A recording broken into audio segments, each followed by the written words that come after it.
Ladies and gentlemen, welcome back to another action-packed edition of Fusion of Honor. As you know, we cover everything that happens in MLW Fusion and Ring of Honor.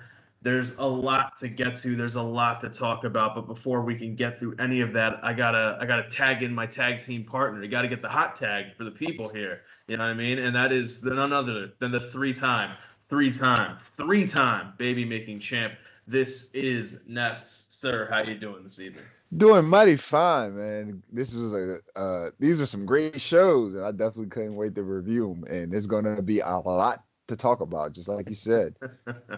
Yeah, I mean, just the fact that Ness had to sit there, tears streaming down his face, as Bandito and Flamita went at it, just absolutely horrible. Just Broke absolutely my heart. Horrible. Broke my heart. But before we get into all of that, we got to talk about the other things that happened in Ring of Honor this week. And let's start off with the fact that we are building this women's division. We are building this women's division more and more. We have our Women of Honor Wednesdays, and this week we start off with Vita Von Star versus Sumi Sakai in a weirdly kind of good match. It was like I mean Sumi Sakai is a really good talent, and this was the first time that we've really seen Vita Von Star in the ring. We've seen her be ringside, we've seen her do run-ins, we've seen her do all kinds of crazy stuff, but actually be in the ring, physically in the ring and compete, we have not seen. But that all changed on Wednesday on YouTube when Ring of Honor had its women's show. And she has a really kind of good match because she's an interesting wrestler here because it's all about character work for her. To me, it's not really she was specializing in holds, specializing in submission holds, trying to wear Sumi Sakai down. But the danger was because of who she is, because of that character, she is willing to, I don't know, try to bite her and just go for blood. And again, the refs not trying to cause a disqualification or anything like that, just reinforcing how dumb that chair shot no DQ was, no contest was. But this was a really good match. Sumi Sakai turns it just at the end, getting a roll-up win. But right after the match, Vita Von Star attacks her, knocks her down. We hear commentary being super upset about this and saying, "What the hell is going on? This is not honorable. This is not what we expected would happen with a crazy woman in the ring. Who could have figured that this would happen?" But Vita Von Star lets her finally out of the submission hold that she puts her in. And as she's walking away with the other two members of the Righteous, she had a very good line where she said, "She didn't escape the hold. I let her out of it." And I thought that was a really good thing, a really good little tidbit addition to the character of just that level of, I'm insane, but I have a plan. Like, I know what I'm doing. So even though she had this setback, even though she had this loss, she is already looking ahead to what's next. So when we talk about what's next, we talk about this tournament. And that turns us to the last part of this Women of Honor Wednesday, which was Maria announcing that Roxy is going to be the first person who gets that ticket to gold to face off in this tournament. We know that we're going to see Angelina Love versus Quinn McKay next week, but we are now kind of seeing where they're filling out this the rest of the brackets, the rest of the tournaments, and Roxy gets a little bit of promo time. I wasn't sure if I couldn't tell, and maybe that's a good thing, whether or not they had told Roxy beforehand and they had been like, "Hey, act surprised," because she did come across as kind of genuinely surprised. Yeah. So that was really cool that they're going to be bringing her in. And I also did not know that she was only 19 years old. For a 19-year-old, she's pretty good at this. She's got she's got a ways to go, but she's already got a really, really good foundation. So Ness, what were your thoughts about the women's show and just everything that happened on Ring of Honor Wednesday? This was another solid showing for the women. One, I want to commend Sumi Sakai for her her entrance, she's just running out to the ring, air fives, like the crowd's there. That's great. It sucks that, everything COVID, like we've said a million times, and we're going to continue to keep saying until, the fans are back. But it was nice for her to play up like the fans were there, and then them saying it on commentary that it was, it was nice for them to see that as well. But again, yeah, the match itself was very solid. I was actually surprised at how entertaining, I guess I got to say, that Vita Von Star was. Like, again, we've never seen her have a match, never really seen her do anything in the ring far as actually wrestling. It has always been her character up to this point. So she looked good. She definitely looked good. Her style definitely plays up with her character. Again, not so much wrestling, but definitely submissions, holds, like a little bit of brawling, a lot of biting. So like she wasn't really worried about COVID. So yeah, I think that having Sumi go over made sense in the sense that, she is the veteran. She does have the experience. Again, they played up on it how she was the first Ring of Honor Women of Honor champion. So with that history, it kind of like having her win. Yeah, like you would think that a former champion over someone that we haven't seen in the ring before get the victory. So that made sense. But then the post match with Vita getting the beat down, I think that made even more sense to push her character as, I might not have won the battle, but I've won the war, so to speak. Like she said, she didn't get out of the move. She got it out because I let her out. And then she's just sitting there doing all her theatrics and twirling with Dutch and Bateman just looking like, all right, bitch, let's get out of here. It's just like, all right, let's go. We got to go back to Vince. Vince said it's time to go. And like, you're just out here doing all this extra shit. But I was thoroughly entertained. And then with, it did seem like Roxy was told just like right then and there, you're going to be on you're the first entrant to the Women of Honor title bracket. So it was just like, it was nice to see that reaction, and like, she really is a prodigy. Her being 19, again, I believe she's been at it for 6 years. So that means she was 13 when she started. And not to a lot of male talent, it's not really rare to see them start at that age, but I don't know too many female talent that start at such a young age. And again, like, we're older, we're in our 30s, and she's still young in our opinion, but she does have that the years of experience, so to speak. So, and she, like you said, she's still alone. She definitely has a long way to go, but where she's at now is pretty good, pretty solid. And again, from what I saw in that tag match from her, I commend the Ring of Honor board of directors, Maria Kanellis, for having Roxy be one of the first entrants to the show, because that's one of the people that I remember the most from that match, and she definitely was one of the better parts of it. So commendable on her part. And I'm just hoping that just like Maria said, a couple people wowed her. I'm hoping that one of those other people was Lainey Luck as well. So, we'll just wait and see. But other than that, I think everything far as Women of Honor has definitely been hitting on all cylinders in the last 2 weeks from their revamping and re-debuting. Yeah, and for those who are keeping score for our power rankings, we have Vita Von Star 1. We have Amy Rose at a 0.5 because she was willing to take bumps at ringside, and Maria Kanellis at a -1 for not giving a fuck about her husband. That's the stuff it is. Yeah. And I think we're going to be hard pressed for Maria to catch up to Amy Rose, who it looks like is no longer with the company.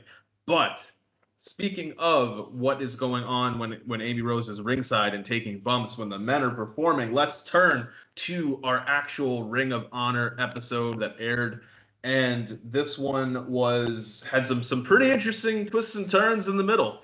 Yeah. But it started off with a bang. And that was when Flamita took on Bandito. This was a 13-minute match, and it looks as though this match received a rare Dave Meltzer rating for Ring of Honor TV. He doesn't usually rate Ring of Honor TV matches. He'll do pay-per-views, but not their TV matches. And I'm sure that it is going to warm Ness's heart to find out that Dave Meltzer gave this match 4.25 stars. That was how good this match was to Dave Meltzer. And I got to kind of agree with him. This was a really, really good match. It had a little bit of everything. It had a good built-in storyline. We knew the feud. We knew that these guys are having problems. We see it back and forth even in the match. Flamita trying to taunt Bandito throughout it, just, not giving him an inch and just, saying, is this the best you got? Is this kind of the best you got? And then Bandito, getting that little bit of fire back, and Bandito's like, I'm the guy. Don't get it confused. I'm the guy. And Flamita is still like, but are you though? Because after 13 minutes, Flamita does pull out a win over Bandito.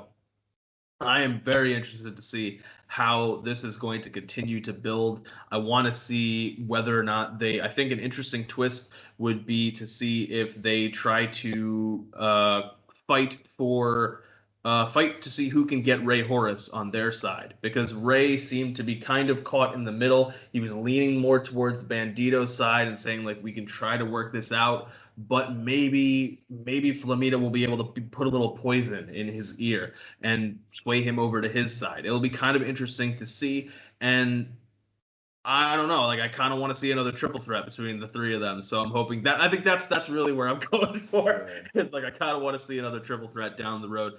But Ness, what were your thoughts on this? This. I want to see it. I wouldn't mind it. The second round of the implosion between Bandito and Flamita. Oh man, outside of the implosion, because it hurts my heart that Mexa Squad, Mexa Blood, they really aren't a thing anymore at this point. But again, the match was extremely good.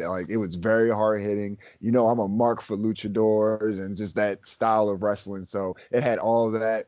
The underlying story, like you were saying, Flamita just being just picking and poking at Bandito during the match. And Bandito's just look, we don't even have to do this. It doesn't need to be to that extent. We can just have our match, and then after the fact, we can just be pals again. Flamita wasn't trying to hear none of that shit. So whatsoever. But I'm gonna go back to something that you said earlier in this episode about how the referees were being a little bit lenient, and that the fact that chair shot the chair shot was no, that's just it. I have to call the match right now.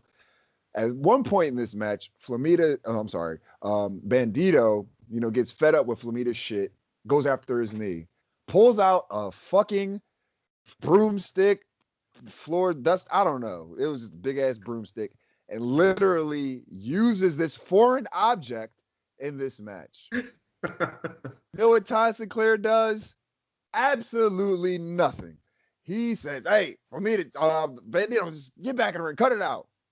Then they play up on it on commentary, saying that this is a grudge match of sorts, and that they let the reins go a little bit in these type of matches, because they know that these guys have a little bad blood between them, and they don't want to just throw out and let these guys just get whatever bad energy out of their system. I can agree to that. I respect that. But have that same energy for all the matches with all the guys that have bad blood between them. Clearly, I'm just going off on a tangent here. Clearly, I believe that match was it Violence Unlimited versus LFI, or the Foundation versus LFI? Yeah. Those guys have large amounts of bad blood between them. So they can't use foreign objects in their matches, which they still do, but just that particular match was there was just a no contest because nobody got DQ'd. It was just thrown out. But these guys can do it and it not be a problem. Okay, whatever, But let's just keep that same energy, Todd Sinclair. But aside from that, the match was extremely entertaining. I'm surprised that Meltzer actually rated this. Do Yeah. you know if he rated the main event too, or No, he only rated this one. just rated that? Yeah. Wow. So that Yeah. means that means a lot actually, Yeah. because I thought the main event was just as good or even better, but we're not there yet. But yeah, man, I want to see where this goes because like what's next? A Ray Horace on a pole match. They're gonna fight for the custody of Ray. They're gonna fight for the custody of Ray Horace now. It's just like, oh man. Or unless, which this is definitely a total shot in the dark, that Flamita goes out and like recruits someone else or brings someone else in, which again, because like you said, Ray Horace and Bandito, we're definitely like on the same page. Like, look, we can get through this. We can work together. You guys just hash out whatever problems you have and we go back to being good, in good graces. So clearly that's not going to happen now because the finish, I didn't know which way the match was going to go, honestly. I wanted Bandito to win, but it just felt like with the finish with Flamita with the low blow finish, it felt right. It felt right. So I commend them on the way that match ended, and I'm definitely interested to see where they go from here because they can't be done. There's no way that this is over. So it was a well booked match to protect the actual finish when we do get it down the road. That I think was really, really good. But speaking of people who have some bad blood between them, some problems between them, we are now seeing that Beer City Bruiser is teaming up with Ken Dixon, and they're going to take on the OGK. Now, this is an interesting match because we're kind of seeing that the OGK are, I think they're the number one contenders for the tag titles, so they can't afford to take a loss. But on top of that, they have problems with Beer City Bruiser after what Bruiser did to them with the beer bottle. So they have bad blood here as well, and so they need to go into this match, but they got to stay focused. Luckily for them, Beer City Bruiser made a horrible decision. Terrible. Making oh man, making just we see, and this is for some of our friends. Some of our friends, when you start drinking, you can make some bad decisions. Yeah, man. It sucks when you get drunk, guy. You don't, but the main thing you want to do is don't do it publicly because then everybody knows the story. That's really what you want to avoid. Making sure that other people can see the story and it's all public and they know what's going on. But Beer City Bruiser here has picked Ken Dixon, and just to rub this in what's going to happen, we have Brian Maloney on commentary. It's like going out on a date, seeing your ex, and then you're just like, oh, we're just at the next table. We're like, hey, how you guys doing? Yeah, this is my new girl. Yeah, you all right? Yeah, no, who cares? You hate to see it. You hate to see it.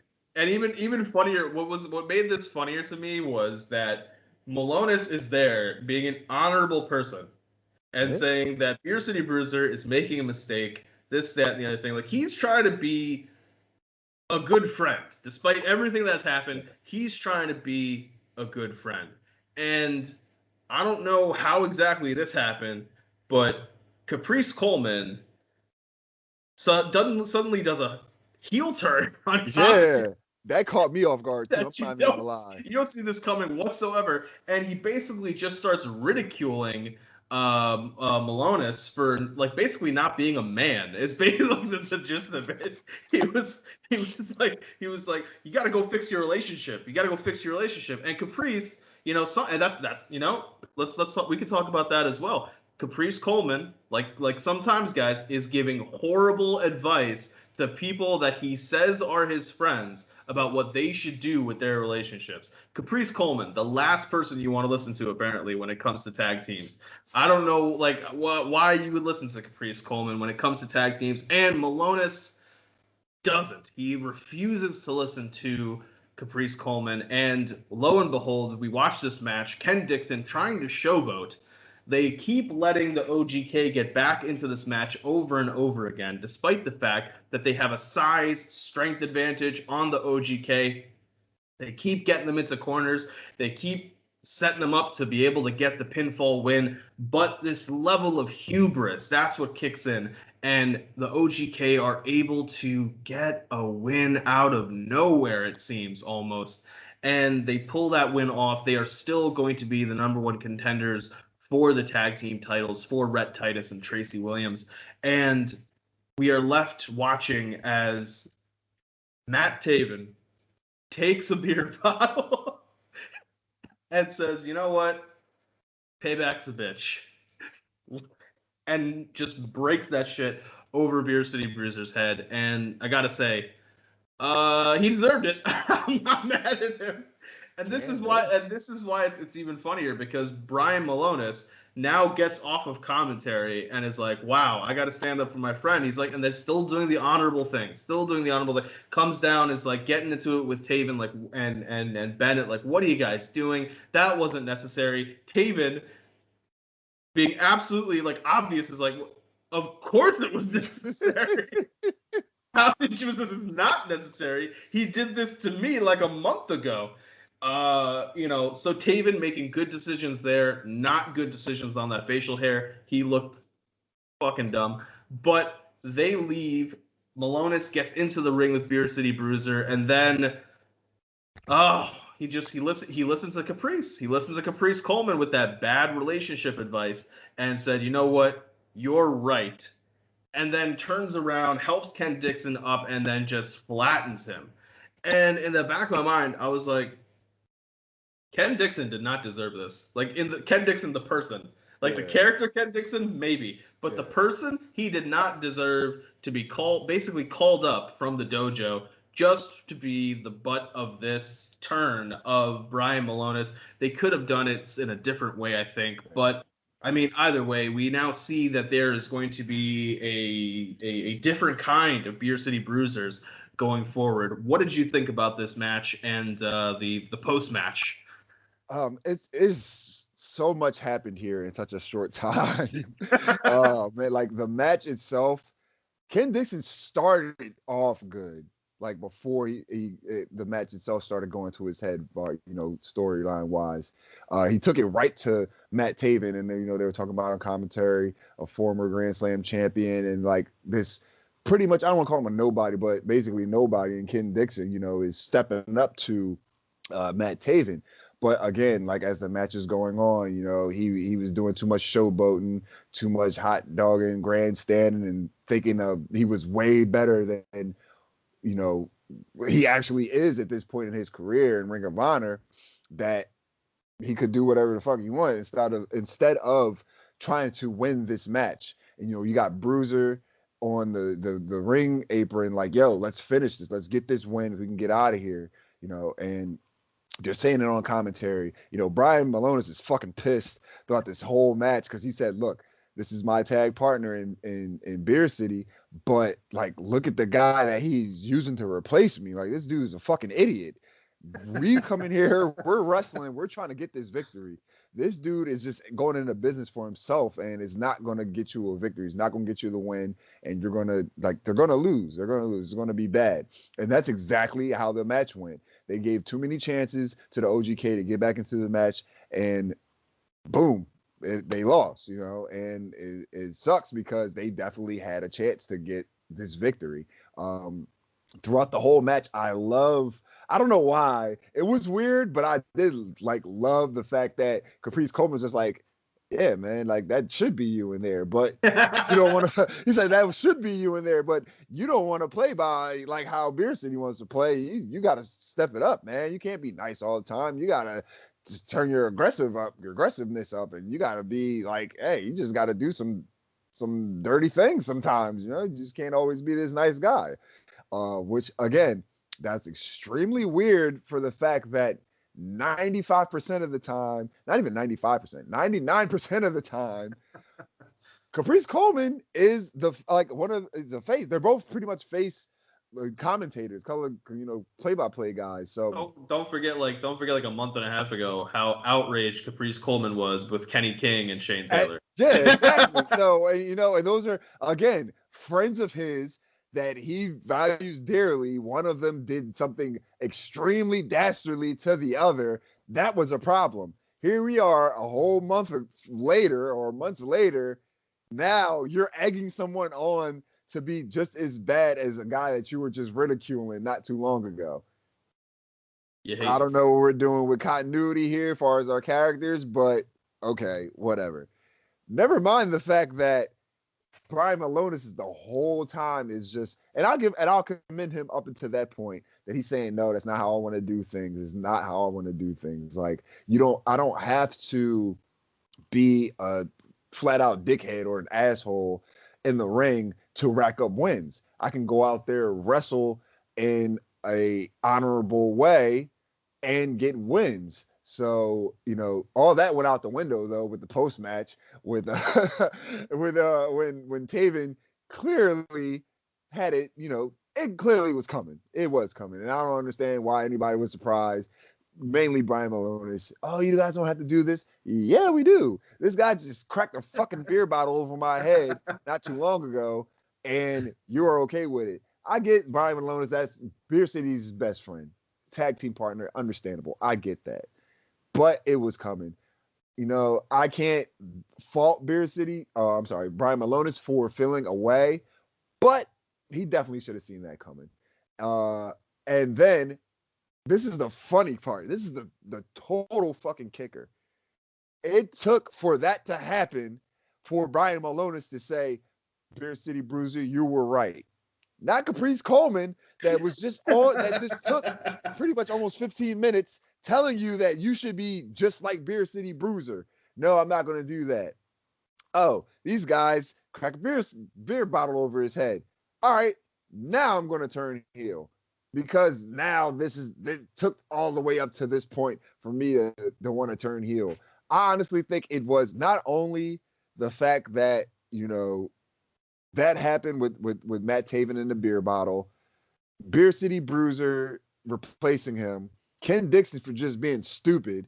It was all these things, and also Caprice Coleman on commentary. All these things just wrapping themselves up in Malonis, and he's just finally saying, "Fuck it, let's do this. I'm not playing nice no more."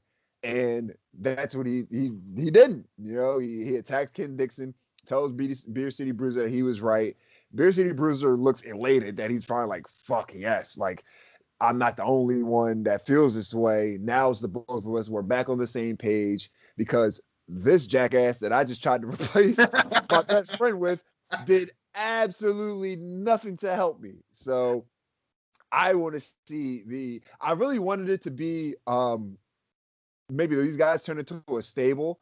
Again, like we have all these teams and these stables, these factions building up in Ring of Honor at the moment. I really wanted it to lead to something because again, at this point I think it was kind of worthless for using Ken Dixon in this angle because it lasted a week, literally lasted a week. Yeah. So I don't know. They possibly could turn it to we're gonna beat your ass to smarten you up, type of thing, which that would make sense, and I would love for them to go that route. But at this point I highly doubt it. But again, they could always do that. But it sucks, man, because I really like the idea of Dixon and Beer City Bruiser being together. But Beer City Bruiser and Malonis, they're back on the same page. So I just want to see where they go with this newfound aggressiveness. Yeah, and that actually would be a pretty cool storyline of them basically beating him over and over again to teach him how to be a smarter. Yeah. Beat the smart, but but I feel like that storyline is already happening in Ring of Honor. Yeah. Because we have Brody King, Homicide, and Chris Dickinson, who I believe are whooping the dog shit out of Tony Deppen backstage to get this man over the hump And that's where we go in our main event. We have Tony Deppen challenging Tracy Hot Sauce Williams for the Ring of Honor TV title. Will he be, as they talked about this, will he be the first person to bring gold to Violence Unlimited? And this was a really good match. Yeah. This was a really, really good match. Just as we figure out and determine that the OGK are still the number one contenders to the tag titles, one of the members of that tag team championship team has to put his singles title on the line. And Tracy Williams comes in a little confident, a little too confident, a little overconfident there. And he keeps trying to, in the beginning of the match, he keeps trying to make Deppen grab the ropes. And Deppen's like, this isn't pure rule. Like, this is not, like, what is wrong with you? This is not, I can do what I want. Yeah. And my Uncle Homicide has been teaching me some things in the back. And they've been teaching me how to, is it Full Metal Jacket or Platoon? I think it's Platoon, where the drill sergeant's like, now show me your war face. And the little kid's like, He's like, no, show me your war face. And I feel like that's what they did backstage. And they put some fear of God into Deppen, like, you come back with some gold or we're going to beat the shit out of you again. And Deppen was like, you know what? I'm going to make them proud. Good. And in just under 10 minutes, 58 seconds, just under 11 minutes, he does that. And I think this was a really great match. I agree with you. This was as good as the Flamita Bandita opener. And this was a solid match that had everything in it. Like, you wanted Deppen to win. And I think that was a really great job on Tracy. We got to give credit to Tracy Williams, because the Foundation are faces, but he was able to kind of work a little bit as a heel. And at the same time, Violence Unlimited are kind of heels because of how they attacked Jay Lethal and attacked they're kind of the tweener role maybe. And Tony Deppen was still able to work as a face. Like the look of shock on his face when he wins the title, really, really good. And I love this match. So what did you think about it? Let's talk about that look of shock, because that's exactly what the hell I had on my face when the match was over. Not in a million years, man. If anybody said that they really thought that Tony Deppen was going to beat Tracy Williams for the TV title this early, I don't believe you. I don't believe you. I don't say that. And I'm kind of conflicted because he literally just got it, at like not too long ago. And I really wanted Tracy Williams to like have a little bit of a run, possibly even have I wouldn't even call it a rematch, because he didn't even have the match with him to begin with. The face off against Dragon Lee, because we never got that match at the 19th anniversary show. So that's what I really wanted, but screw what I wanted. I love surprises. We love being surprised and just loving things that aren't predictable. This definitely was not predictable. No way in any sense of this match. It definitely was very, very hard hitting. These guys were taking it to each other to another level. Again, the factions themselves, the stables, don't like each other. So just having, the members finally face off, two of the members of the guys face off, just slapping the shit out of each other, hitting each other hard, putting each other in holds, and just going at it throughout the whole match. Literally from the start to the finish of this match, it had all this intensity and animosity amongst the two individuals performing in it. The fact that Tony Deppen actually is the first person to bring gold to Violence Unlimited. And he's not I've said this before, he's not a rookie. Like, he's been in it for like 10, 11 years, but it's the fact that he's pretty much the least known out of all the guys. So this definitely is a boost for him in his career, not only just in his career overall, but just his stance in Ring of Honor at this moment, being the not really as near violent guy as a Homicide, Brody King or Chris Dickinson. You definitely think of those guys first. Then it's Tony Deppen. You can rearrange those three however you want to rearrange it, but Tony Deppen's coming last, but not no more. That's there's into that now. You literally have to mention Tony Deppen first because he has a title. He brought a prestigious title to the Violence Unlimited faction. So major props for him on that. The guys, they come out, they embrace him after the match is over. That it was a feel good moment, not gonna lie. It's just like seeing all these badasses, show some emotion and be vulnerable for a little bit. So I'm like, all right, that's cool. I wonder what was going through the head of Tracy Williams, man. He just looked like, oh man, he couldn't believe it. But again, going into the match, he all that confidence. I was confident the fact that he was going to retain. It wasn't going to be a problem. It was going to be a good match. But Tracy Williams, Tony Deppen, as good as he is, he can't match up with Tracy Williams. You couldn't tell me differently. Well, differently happened. Yeah, it definitely happened. So all in all, again, this definitely was just as good or even better than the opener with Flamita and Bandito. But now I want to see not only where Tony Deppen goes with the title. I kind of feel that there will be a rematch between him and Dragon Lee for this, again, because Dragon Lee never lost the match himself because he wasn't there. It was Kenny King. And maybe they can go down the line with that, but also far as the foundation, because they lost the title, they lost a title, and they want to purify every division. I don't feel as though they had that, or Tracy Williams had the chance to purify the TV title division because this was I think it was his first defense. It was. That's not good. And the foundation don't even come off as guys that are like, oh, we're gonna beat you in the head and berate you for losing. Like it happens. They know that it happens. It's a part of the business. It's a part of wrestling. It's just what you do after the fact. Where we're gonna go from here. But yeah, man, congratulations to Tony Deppen. This is a huge feather in his cap, a huge feather in the cap of Violence Unlimited, and I just want to see where his reign goes from here. Yeah, and now we are at a point where, since they are building really towards this kind of faction war storyline, each faction has at least one title. Yeah. LFI has the world title, Violence Unlimited has the TV title, Foundation has the tag titles and the pure title. Shane Taylor Promotions is just doing Shane Taylor Promotions stuff. But all three of these factions have at least one title, which allows them to be able to jockey kind of equally for position.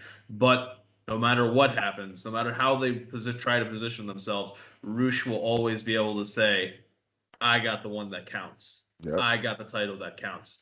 But this was not our only title match of Fusion of Honor. We also now can turn to MLW Fusion, where we have our main event is Lio Rush defending the MLW middleweight title against Myron Reed. But before we can get to that, we got to start at the beginning, which is where Laredo Kid is taking on Gringo Loco. This was this match, it was all right.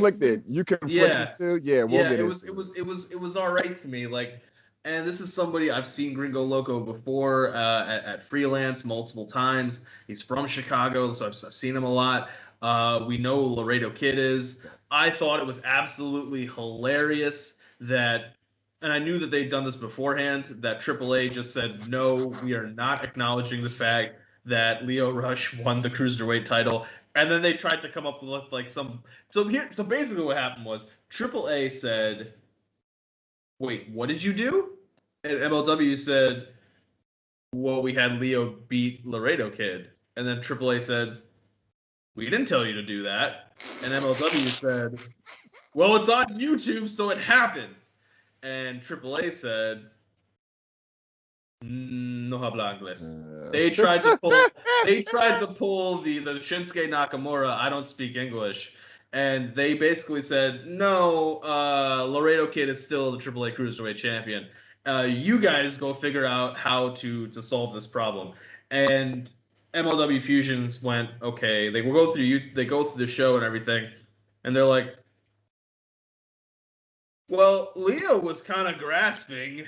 Oh my god. So that was him tapping, and Laredo Kid thought he was tapping, and that's why he let him out of the hold, and then Lio ends up winning because Laredo Kid was confused. And I was like, that's dumb, but all right. That's super dumb. But what are you going to do? So Laredo Kid's still the AAA Cruiserweight champion, but here he's in a match against Gringo Loco. And Laredo Kid, great wrestler. Gringo Loco, pretty good wrestler. But something felt off about this. I'm not sure what it was. I think that the match went too long. This was a little over 9 minutes. And for MLW, where time is a precious commodity, it felt as though they kind of were giving this match way too much time. But Ness, what did you think about this one? Yeah, I gotta agree, man. This match, it started off great. It started off really good. Yeah. But it was like, as you know what I think it was?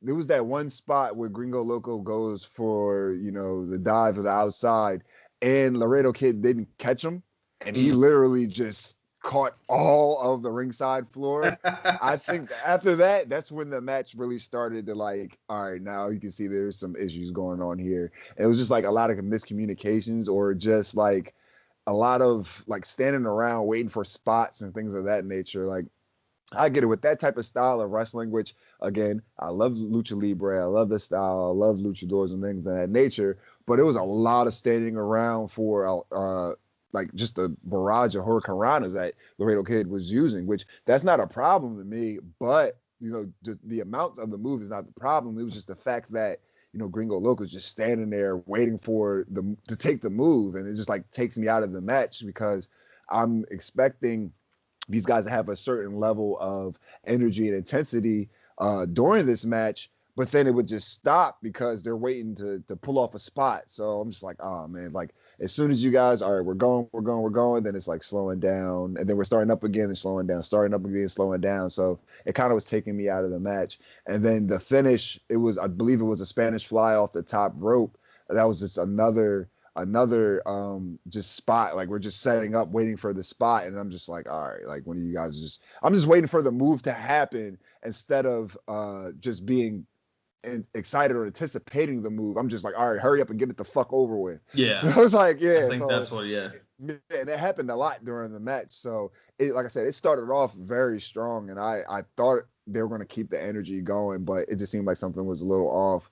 But I hope that like the next time that these guys both, either if they meet in the ring or their next matches separately, I hope that they can do a little bit better. The idea of Lio supposedly tapped, that was fucking stupid. He's like we're literally like just moving his arms, reaching. They reached to say that he fucking tapped. That wasn't a tap. Like, I don't know how strong the relationship AAA and MLW have, but if they're gonna have a unification of a title, they should probably come to some type of agreement on how they're going to do this. Because again, I mean, I kind of get it that they're like, oh, we're not going to acknowledge it. Okay, cool. But that makes sense if, like Laredo Kid is just like badass heel, which I don't believe he is. No. But yeah, like I don't believe Rush was the heel. That was exactly. Part of the storyline. But they pretty much took a heel angle and put it on a face character, which again, that doesn't help either. But I'm pretty sure that people in Mexico and AAA, they don't give a fuck. They don't care. They're like, oh, that American guy, like he got our title. No, he's the bad guy regardless. But at the end of the day, as stupid as it is, I get it. I understand. I don't think as much as I would love to see Lio Rush compete in AAA on a consistent basis, I don't think that, with everything going on in the world, that it's going to be like that. Who knows what his schedule is to even be traveling outside of the country. So who knows, man? I kind of figured that that's where they were going to go with it. When he's walking out with the title, I'm like, oh, shit. I'm like, didn't he lose that? I'm literally saying it to myself. I'm watching him come to the ring. I'm like, I'm pretty sure he's not supposed to have that title. But then they talk about it on commentary. I'm like, oh, all right, well, yeah, okay. Can't. I mean, you can get mad at it, but I'm just like, all right, whatever. It's no point to make a fuss over it. They're gonna do what they want to do. But for future references, MLW and AAA, you guys should try to, come to some type of cohesiveness on, if you're gonna put a title from another company on a talent with said joint promotion. So yeah, let's just work on that a little bit better. And speaking of a meeting of the minds, we find out that Joseph Samael, despite the challenge from Hammerstone, is turning down the challenge towards Jacob Fatu. He's saying, "You're not getting the match. Like, I don't know why you think you're gonna get this match. You are not special. You are not important. We are important. Go fuck yourself." I'm paraphrasing, but that's basically what Joseph Samael is saying. And later in the show, Hammerstone is going to be quite irate and still demand the match and say that he's going to try to find a way to get this match. That's what the people want. That's what the people want to see when they are at the 2300 Arena in Philly, July 10th, at the first show after this season-ending episode. But while we are on this season-ending episode, we have one final great moment for Richard Holiday. Richard Holiday takes on Ariel Dominguez in a very quick match, short work, a minute 36. Nothing crazy about this match. This match was basically done to set up the fact that the issues between Medina and Holiday are not over. They are continuing. They're slowly teasing that Richard Holiday is attracted to Alicia Atout, and Alicia Atout is attracted to Richard Holiday, but they just don't want to admit it. It's just always weird for me when those kind of storylines happen, when I know that somebody is dating somebody else. Like, if you don't know, Alicia Atout and Trey Miguel are together and have been together for a very long time. So when I see her on TV doing something like where she's going to be romantically involved with Richard Holiday, I'm just like, well, this is awkward because I can't believe that she actually has feelings for this guy. But like, it's just, I don't know. But either way, he wins the match. She is there to do an interview with him. Medina shows up, tries to interrupt it. And I kind of liked what Holiday did. Holiday said, I know we have problems, but respect her. Like, respect her. And that was the allusion to the storyline of there's some kind of attraction between the two of them. And so he's saying, like, I don't give a shit if you don't respect me because I don't give a fuck about you. But you should respect her and respect her time and that she's here to do an interview with me. Medina says, all right, yeah, sure, whatever. He goes to leave. They start the interview out of nowhere. Medina comes and bashes Holiday over the head. It's a weird kind of storyline because they're both heels, and there's really not a situation where Holiday is doing anything that's worthy of being a face whatsoever.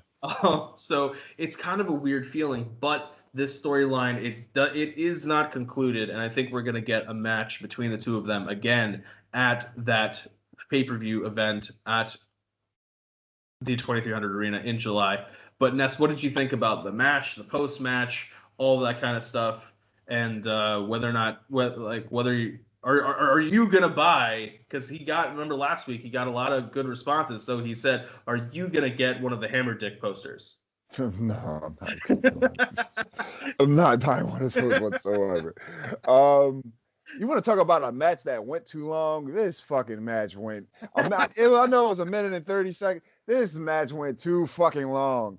This shit should have been over in 10 seconds. What's the guy's name? Angel Dominguez or Ariel Dominguez. All right, I don't want to be that guy. But I'm gonna be that guy. They were like, this guy's 136 pounds. I was like, what is he doing? He's like 5 foot tall, like, and Richard Holiday's just like towering over him, and he's just like touring with him throughout the whole match. Which I get it. Like, he's the heel. He's gonna, he's gonna do heel things and give the guy a false sense of security, a false sense of hope, like he actually was gonna have a fucking chance to win this match. I knew he didn't have a chance to win this match when he made his fucking entrance to the ring. I knew this wasn't going to go any way good for him. But the fact that it lasted a minute and 30 seconds, I'm like, oh, let's get this. That's really when we need to get this shit over with. Get him out of here. no disrespect to Ariel Dominguez, but yeah, we knew that wasn't going to go your way. The post match, now this is great. I liked it. It was a little weird with the whole, Alicia Toot and Richard Holiday thing. But once Gino Medina made his entrance into the fray, it turned up a little bit. The intensity was going to be there. The animosity between these two guys. And even Alicia even like was playing up on it. Like, oh yeah, he said he fired you, and it's just like not even trying to put words in Richard Holiday's mouth, because he ends up saying, yeah, I fired this guy. So it was like them two versus Gino Medina, because he didn't need to be there. He literally did not need to be there. There was no reason for him to be there. He just interjected himself into the interview and then just being a total dickhead. Walks off. I'm like, oh yeah, he's definitely coming back. Sure enough, came right back, knocked out Richard Holiday, attacks him. And my favorite part of this segment, where he picks him up, looks at Alicia Toot, says, he didn't fire me, I quit, bitch. Hits a DDT on Richard Holiday. When that happened, I hollered. I watched that pretty late at night. It was probably like 11, maybe even midnight. I hollered so loud. I'm surprised I didn't wake everything. Yeah, I'm surprised I didn't wake up everybody in my house. That was hilarious. And then right after that happens, the refs come out. They got to break it up and everything. I mean, the damage is done now, so who really cares at this point? But I believe it's probably going to lead to another title match, or at least to a title match for another match between these guys. And who knows, man? I don't want to see a Richard Holiday face turn because I don't know how to take it. But what if Alicia Toot is a good influence on him though? Come on. But that's honestly, I think that's the route they're gonna go. Yeah, if they go all in with that angle, I think that's the way they're gonna go with it. Well, because the problem is that he's really good friends with Hammerstone, who's a face. Exactly. Like, Hammerstone's the top face guy, so like you can't have the other half being a heel and Hammerstone not addressing that in some kind of situation. So. No, I totally agree with that. Definitely. But yeah, guys, we have now a match that if the first two matches went too long, our last match might have gone too short in comparison. This is our main event. It is Reed Rush 2. It is Myron Reed challenging Lio Rush for the MLW World Middleweight Championship. This is just under 16 minutes. It's 15 minutes and 56 seconds long, and this was a banger. I'm gonna say that this was my match of the night between the Fusion of Honor match of the night. I know they all air on different days, but the match of the night for us, or at least for me, is this middleweight title match. This was really, really good. This had everything. This had high-flying action. It had a strong babyface against a strong heel. Two guys that know their personas, know their characters, know how to work. It had my favorite spot is when Lio goes for that cutter and Myron catches him and just holds him. And I was like, oh shit, this could be a great moment. And a part of me was thinking, did they just say, we're going to bring in Lio Rush for just a short-term thing to hold the middleweight title for a little bit of time, get a little more notoriety on it, and then, we'll have him drop, like, because this is a season ending, right? And so, like, you kind of think our contracts coming up, our short-term contracts coming up, which we'll talk about in a little bit. But this match was well-paced, had great action throughout. It had a number of good false finishes, and you've kind of not felt bad for the heel, but like you felt those moments where Myron Reed kicks out and like the disbelief on Lio Rush's face. As much as we are, rooting for a babyface in wrestling and saying, oh yes, he kicked out, like the kick out doesn't mean as much if the heel doesn't show how pissed off it's making him, that this person is hanging around with him. And I think Lio Rush did a really great job in this match of selling, like, how, like, because you got to remember with Lio Rush almost all of it is hype. He is the man of the hour. It's rush hour. It's all about me. It's all this great, like, but he backs it up. And so every time that Myron Reed kicks out, or even anybody kicks out, they are doing something to chip away at that image of what Lio Rush portrays himself as. And as this match gets further and further, he gets more and more angry about this. And Myron Reed finally able to capitalize. These guys were doing the what was it, the outside spot, one of the outside spot, that was also incredible as well. And it just makes me feel bad that more people aren't able to watch this, that this isn't getting a higher viewership. And maybe that's going to be one of the best things that happens out of this move to Vice TV. That's one of the things that I'm looking forward to, that they are going to be on cable network television. And if Vice is smart, what they do is they put MLW Fusion either airing for the first time or for the week, or reruns right after Dark Side of the Ring episodes. You promo this during Dark Side of the Ring, because this was a match that a lot of people should see. I'm going to talk about two different people on the various chats and discords and groups that I'm a part of, but this was a really great match. But Ness, what did you think about this one? And when we finally see Myron Reed pull off the win and take back the middleweight championship, he did win. Ness, what were your thoughts? Yeah, I have to agree. This definitely was the match of the night for both shows, just for the fact that it literally had everything. Just a build up to the match. They build up this match. They've been building up this match over the weeks that we've been watching. They've definitely built it up throughout the whole night of this was the main event. This was the main part of the show that you wanted to see. They did it on commentary. They were saying how celebrities were in the building. They said, both these guys make their own music. They make music, and they, made their own interest music. But Lio Rush is a little bit more known for his music, with his post WWE career and everything he's done after that. But they were saying he has some of his friends from the industry, people like West Side Gun were in attendance, and Wale as well. So those are like majorly known rappers. And again, Lio Rush is making his stake and making his claim in the music industry, and also actually doing it in the wrestling ring as well. So at first I didn't kind of get why they were mentioning this on commentary, or just the sporadic way of them doing it, because they just threw these facts out, oh yeah, we got West Side Gun and Wale in the building. But I'm like, all right, and as I'm a fan of these guys, I just didn't like the way that they just blurted it out. It's like they just said it just to say it.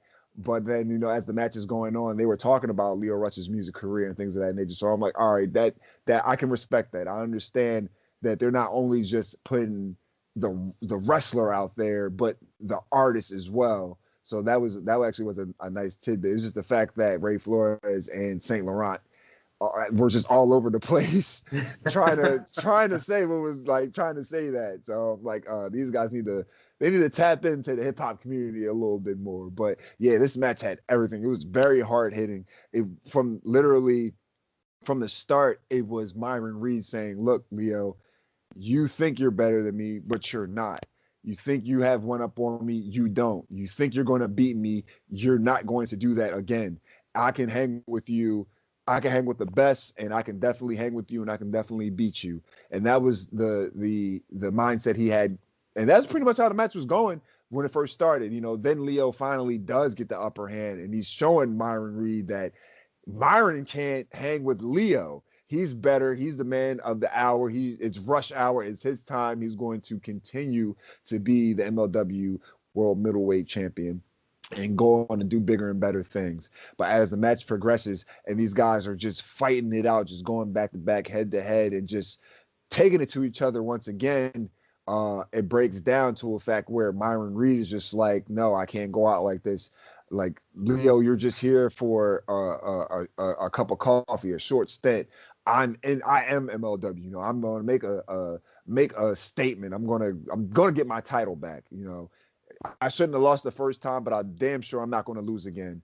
And he made very, very good on those claims. He did exactly what he said he was going to do.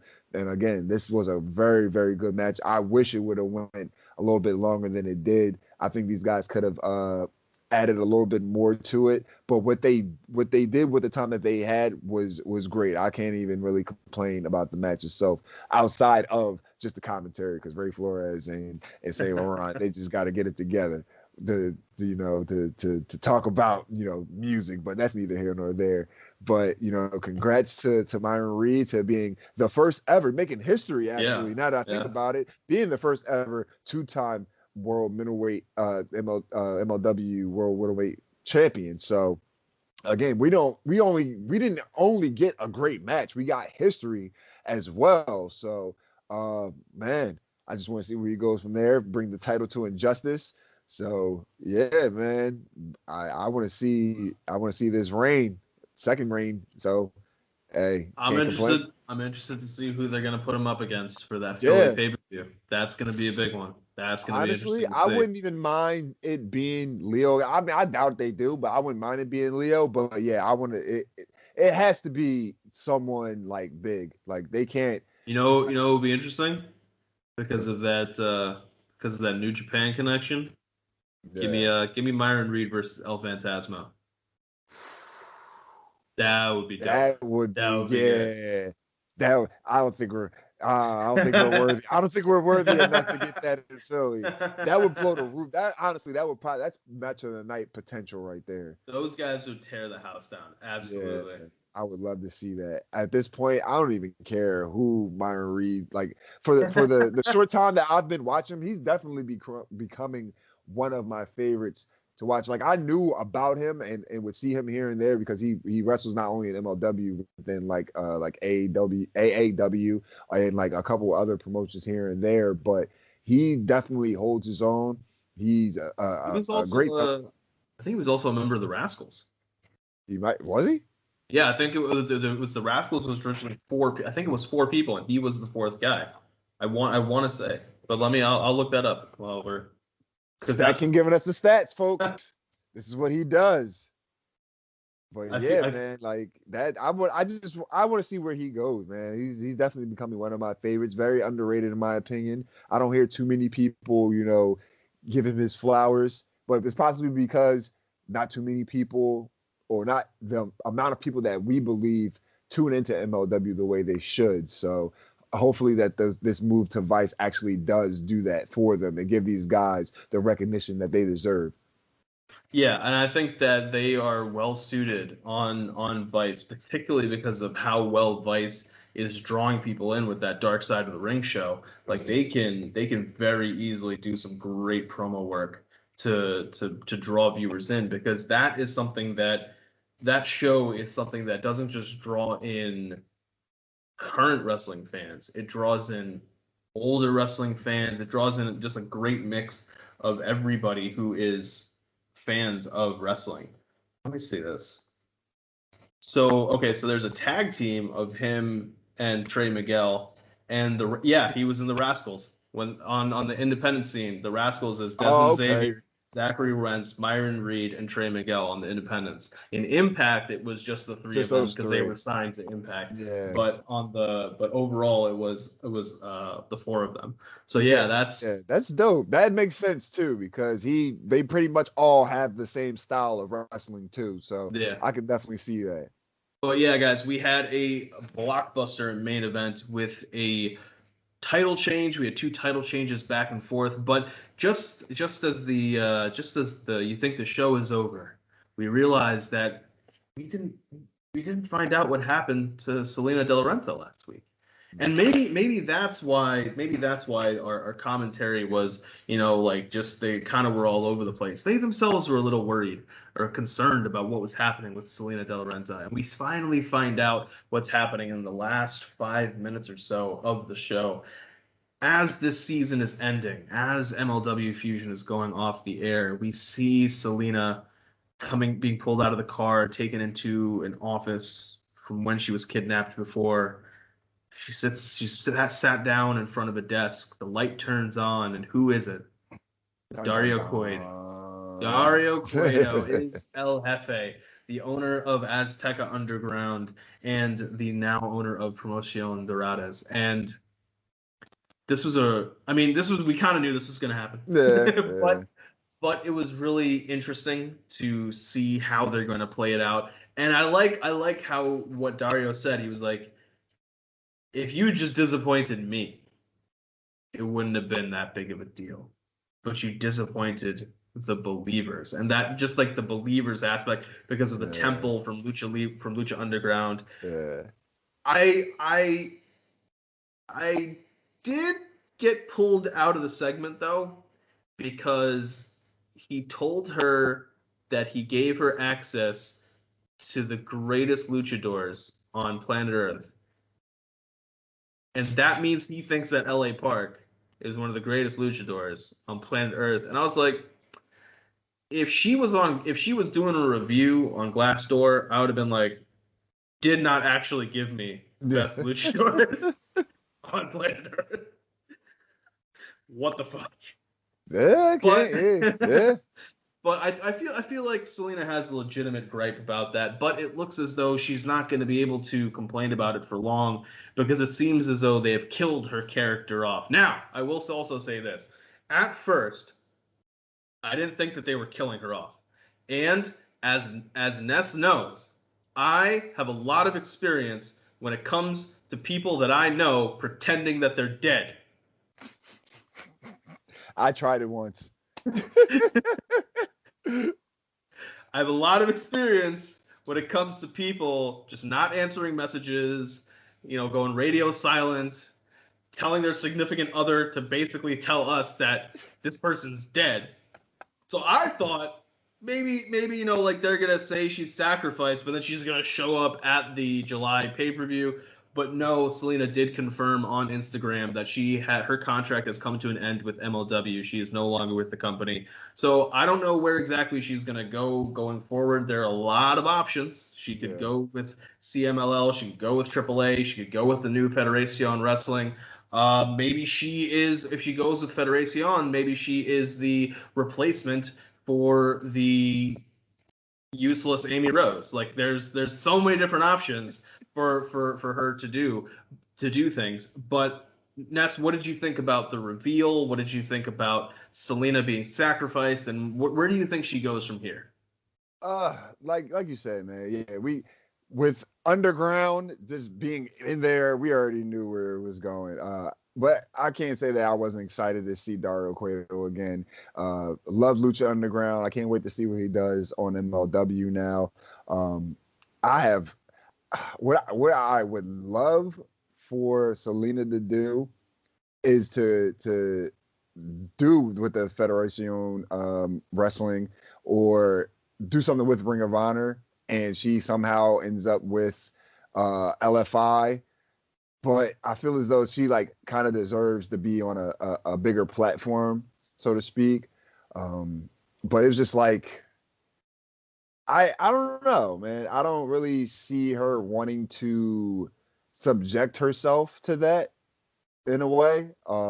Definitely staying away from WWE. Please do that. Please do that. I don't care if you're in NXT. I don't care, because NXT is the better part of WWE, but you can't be Selena De La Renta the way we know you as Selena De La Renta. The way that, and the things that she does, I follow her on Instagram and social media, period. She does a lot of stuff, and I'm sure she doesn't want to give up any of that, to be a character or be a pretty much a pawn, the lack of a better term, for someone else. She's really what a boss is, as far as a female boss. That's exactly what she is. But I would love to see her align herself with LFI and Rush. Just being with another champion, another strong competitor. I feel as though that she can add a lot more than Amy Rose did, and actually do something. But yeah, I want to see where she goes from here. It's kind of a shock, not so much, but because it just seemed like she's done so much in MLW, so it's like, what else can you do? Yeah. But you're already at the top, and you've done so much. But yeah, I just want to see where she goes from here. I'm going to follow her every step of the way, regardless. But it sucks to see her go. You got to kill off her character. That's what we do here. Sacrifice for the greater good. As much as I love Selena, Dario Cueto come like, oh, I got a lot of love for this guy, and it brings back a love from a promotion and a show that I love before I even knew who the hell Selena De La Renta was. So it kind of balances out. That is true. That is true. And this is a crazy world because of all of the various luchadors that are out there. There is so many options for where they're gonna go and take this lucha underground idea. Somebody that, for something that we all thought was dead. Really thought was dead, and was not the best when it came to business practices with contracts, and so we kind of were like, it's a good thing that you're dead because it frees up all these people. Now seems to be back and seems to be better managed, seems to be more on the ball when it comes to how wrestling works these days. They're coming out of the gate partnering with MLW. Yeah. And this is actually the thing that's going to upset me the most, because if MLW partners with WWE, what does that mean for this? But this is a wide world of just, I guess, interdependency, commingling, all that kind of stuff. And I feel like Fusion of Honor is kind of the luchador show in a way for true heels, because we have so many different luchador aspects, people that are coming in and out. This kind of lucha libre style that's happening with Ring of Honor, with Rush, Dragon Lee, Kenny King, LFI. We have them. We have the luchadors, LA Park, and all. They have booked Andrade. So we are seeing him making more appearances throughout. He's challenging Kenny Omega. He's going to be in Atlanta doing a show. Daga is part of that promotion. That's adding a whole new wrinkle, a whole new way of people to connect and have these different matches. We're going to be able to see some great dream matches. I'm envious of you, man, to be able to be at that, have the option to be able at that Philly show. Yeah, that's going to be. Wait.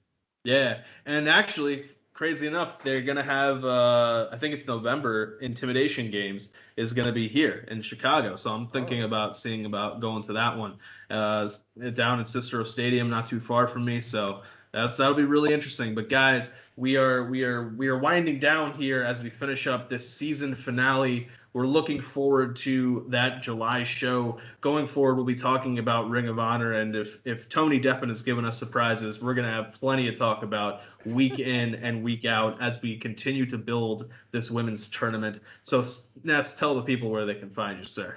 You guys can follow me on Instagram at skinny__Kravitz, on Twitter at skinny_Kravitz. You can catch me on the True Hill Heat YouTube channel, one half of Fusion of Honor with StatKing, man of 1,004 numbers, where we review Ring of Honor and MLW Fusion. You can also catch me on Blunt Impact and Joyce Jabronis with Chris G. We form the Pot Heels, smoke some pot, and we review Impact Wrestling. And you can also catch me on NX3 with, once again, Chris G, also Romeo Anthony Colon, and myself. We review NXT.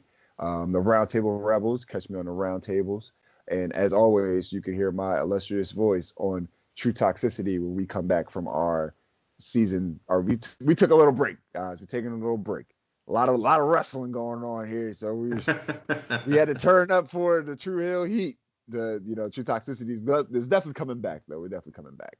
And guys, you can catch me on Dark Power talking about AEW Dark, AEW Elevation, and NWA Power. I pop up here and there on our YouTube channel. I just was on the Dark Side of the Review Brian Pillman show, and I just was on True Heel Heat, the main podcast. So you can see me in different places, and you can always catch me on Facebook getting into fun conversations with all of you guys. So for myself, for Ness, the three-time baby-making champ, want to thank you guys for tuning in yet again, and we will see you guys next time. Peace.